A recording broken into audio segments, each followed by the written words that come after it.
नमस्कार दोस्तों, आप देख रहे हैं नमो भारत न्यूज़। मैं हूं अतुल शुक्ला।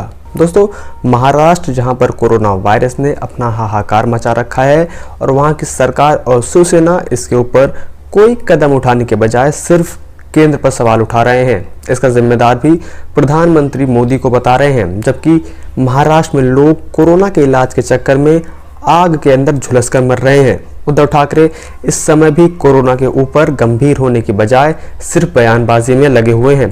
आलम यह है कि महाराष्ट्र के अंदर कोरोना की पूर्ति के लिए विपक्ष में बैठे बीजेपी के नेता देवेंद्र फडणवीस को आगे आना पड़ा, तो उस पर भी यह प्रश्न उठाने लगे। मतलब हम तो किसी की जान बचाएंगे नहीं, लेकिन कोई और बचाएगा तो उसे भी बचाने नहीं देंगे।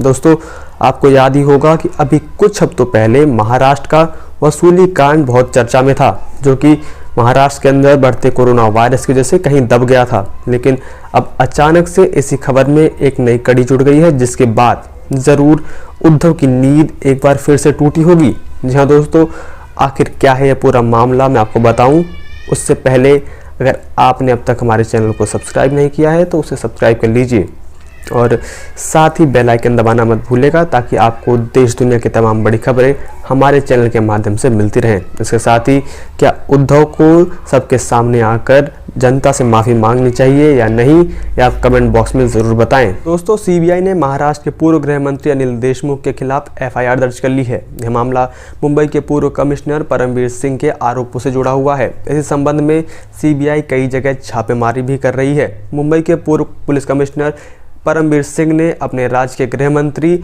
अनिल देशमुख के खिलाफ वसूली के आरोप लगाए थे। उन्होंने इसे लेकर हाई कोर्ट से सीबीआई की जांच की मांग की थी। 5 अप्रैल को हाई कोर्ट ने इस मामले में सीबीआई जांच के आदेश दिए थे। आदेश देते हुए हाई कोर्ट ने कहा था कि महाराष्ट्र गृह मंत्री अनिल देशमुख पर जो आरोप लगाए गए हैं वो बेहद ही गंभीर हैं। इसी वजह से मामले की जांच निष्पक्ष होनी चाहिए, जिसके लिए सीबीआई जांच की मांग को मंजूरी दी जाती है। जिसके बाद इनके पूरे गिरोह का इसके ऊपर कोई बयानबाजी नहीं आई, कोई जुमलेबाजी नहीं देखी गई। जो उद्धव ठाकरे वैसे तो कोरोना के ऊपर केंद्र के ऊपर चढ़े बैठे हैं, इस मुद्दे पर उन्हें सांप क्यों सूंघ गया। दरअसल दोस्तों, आपको बताऊं तो यह पूरा मामला शुरू हुआ था अंबानी के एंटीलिया से। जी हाँ दोस्तों, जब मुकेश अंबानी के घर के बाहर विस्फोटक रखने के मामले की जांच हुई थी तो धीरे धीरे सभी मामले खुलते गए थे, और तभी महाराष्ट्र में चल रहे इस वसूली कांड के बारे में लोगों को पता चला था, जिसमें महाराष्ट्र के गृह मंत्री पर यह आरोप लगे थे कि वो खुद कमिश्नर और पुलिस वालों को आम जनता से 100 करोड़ रुपए वसूलने का टारगेट देते हैं, जिसके अंदर महाराष्ट्र के गैर कानूनी गुटखा विक्रेताओं और नगर निगम के ठेकेदारों से 100 करोड़ रुपए का टारगेट वसूलने के लिए दिया गया था। मामला सामने आने के बाद महाराष्ट्र के गृह मंत्री ने तो इस्तीफा दे दिया था, लेकिन उनके गर्दन पर से तलवार हटी नहीं थी, और अब सीबीआई जांच के आदेश के बाद वो वापस से शिकंजे में आते हुए दिख रहे हैं। दोस्तों, आपको बता दूं कि 9 अप्रैल को मुंबई पुलिस के अधिकारी सचिन वाजे की एक चिट्ठी सामने आई थी, जिसमें सचिन वाजे महाराष्ट्र के कई नामों पर आरोप लगाते हुए दिख रहे थे। आपको बता दूं कि इस चिट्ठी के बाहर आने के बाद अनिल देशमुख के साथ पवार का नाम भी इस केस में जुड़ गया था।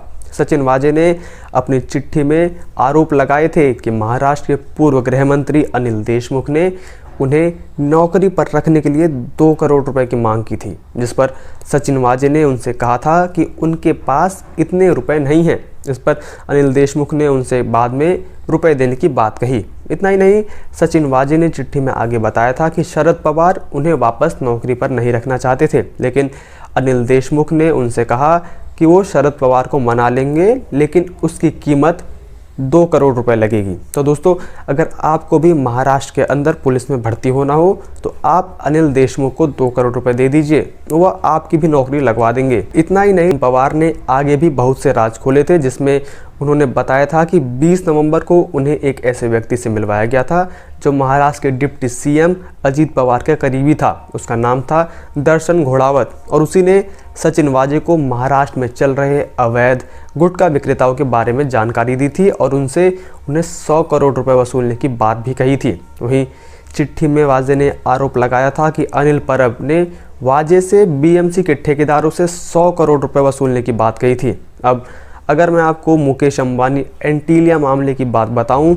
तो 25 फरवरी को अंबानी की सिक्योरिटी ने पुलिस को अंबानी के घर के बाहर एक संदिग्ध स्कॉर्पियो खड़ी होने की सूचना दी थी, जिसके बाद 27 फरवरी को ठाणे निवासी मनसुख हिरेन ने स्कॉर्पियो का मालिक होने का दावा किया था और कहा था कि यह उनकी स्कॉर्पियो है। उन्होंने बताया था कि उनकी स्कॉर्पियो 17 फरवरी को उनकी गाड़ी विक्रोली में हाईवे से गायब हो गई थी, जिसके बाद मनसुख हिरेन की हत्या कर दी गई।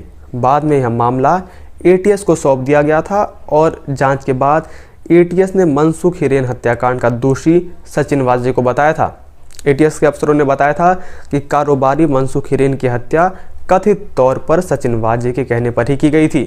एटीएस अफसरों के मुताबिक सचिन और मनसुख के बीच अंबानी के घर के बाहर विस्फोटक रखने की बात हुई थी, जिसमें सचिन वाजे ने उसे अंबानी के घर के बाहर विस्फोटक रखने की बात कबूलने को कहा था, लेकिन मनसुख ने इस बात से साफ इनकार कर दिया था। जिसके बाद सचिन वाजे को डर सता रहा था कि कहीं पुलिस के दबाव में आकर मनसुख हिरेन सब कुछ सच न बोल दे। जिसके बाद सचिन वाजे ने मनसुख हिरेन की हत्या करवा दी थी।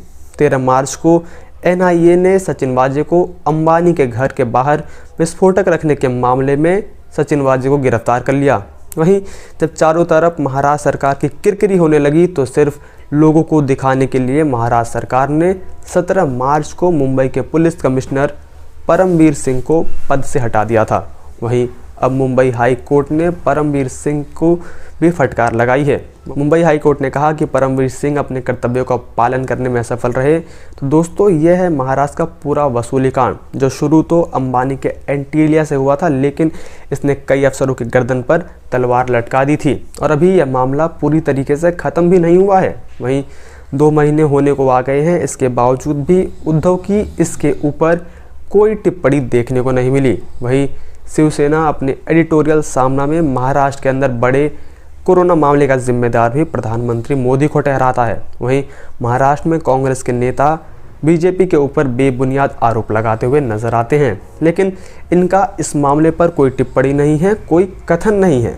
महाराष्ट्र में भले ही कोरोना के केसेस तेज़ी से बढ़ रहे हों, लेकिन महाराष्ट्र का राजनीति का स्तर लगातार नीचे गिरता जा रहा है। बाकी आपकी इस वीडियो के बारे में क्या राय है, आप कमेंट बॉक्स में ज़रूर बताएं। इतना ही नहीं, अगर आपको ये वीडियो पसंद आई हो तो आप इसे लाइक कर दीजिए और अपने दोस्तों के साथ ज़्यादा से ज़्यादा शेयर कीजिए। बाकी देश दुनिया की तमाम बड़ी खबरों से जुड़े रहने के लिए देखते रहिए नमो भारत न्यूज़। जय हिंद, जय भारत। वीडियो को लाइक, सब्सक्राइब और शेयर करना ना भूलें। अपने विचारों को कमेंट बॉक्स में लिखकर हम तक जरूर पहुंचाइए।